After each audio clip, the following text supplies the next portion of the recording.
Kiswah, kain sutra hitam penutup Ka'bah dibuat dengan cara disulam menggunakan benang emas.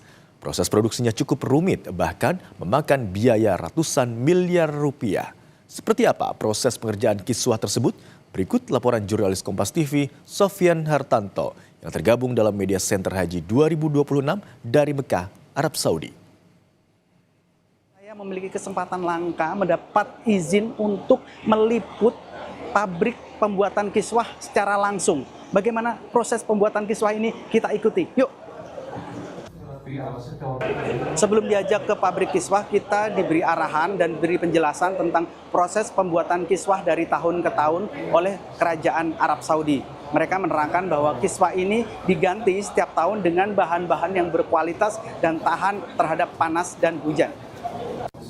Ya saudara, ini adalah alat tenun tradisional yang digunakan untuk menenun ornamen-ornamen ayat-ayat suci Al-Quran yang ditempel di dalam kain kiswah.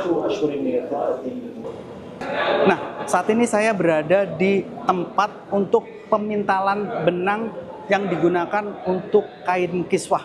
Di sini banyak alat yang canggih yang digunakan untuk merajut benang dan sehingga bisa menjadi kain yang digunakan untuk ornamen-ornamen yang ada di dalam kiswah.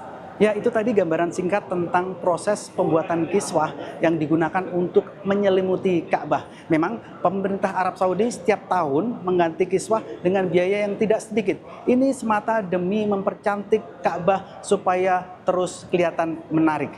Sofyan Hartanto, Kompas TV, Mekah, Arab Saudi.